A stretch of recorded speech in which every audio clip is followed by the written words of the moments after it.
We all know that history repeats itself. Nazi Germany had labor and concentration camps in Germany and East Europe. The Chinese Communist Party has labor and concentration camps in Xinjiang and Tibet. The Uyghurs and Tibetans are being rounded up for military style classes and taught work discipline, gratitude for the Chinese Communist Party, and Chinese language skills. This is all done to erase their culture and to get the cheap labor for the so called factory of the world. Both Xinjiang and Tibet nominally are an autonomous regions. There are five so called autonomous regions in China, and all five are the annexed territories. These five autonomous regions makes more than half of China.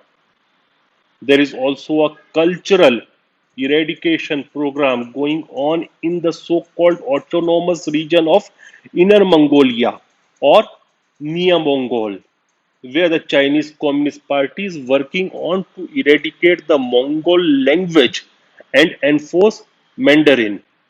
Inner Mongolia is a part of Mongolia and it was annexed by the Chinese Communist Party. During the Cultural Revolution, more than 100,000 of innocents were killed in the Inner Mongolia and thousands of Buddhist temples were erased.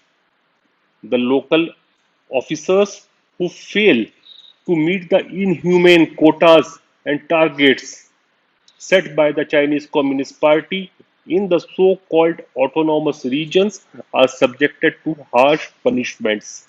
So the civilian population can't accept any mercy from the Chinese officials. There has been dramatic change of demography in all of the so called autonomous regions of China. The locals are replaced by Han Chinese population.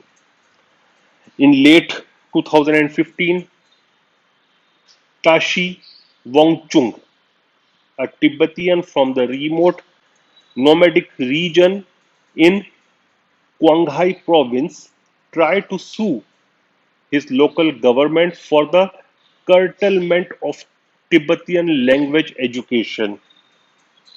In 2018, he was sentenced to 5 years in prison for inciting separatism. This happens when people try to approach the law. The law in China is nothing but the dictates of the Chinese Communist Party, destruction of religious sites, and forbidding visits to the existing ones is the normal feature in the so called autonomous regions.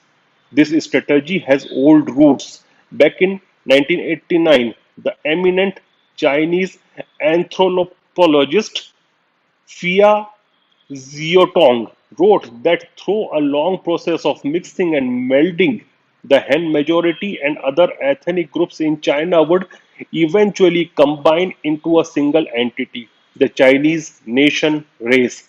In Fai's view, the Han would be at the center of the fusion because they were superior culture into which so-called backward minority groups would assimilate.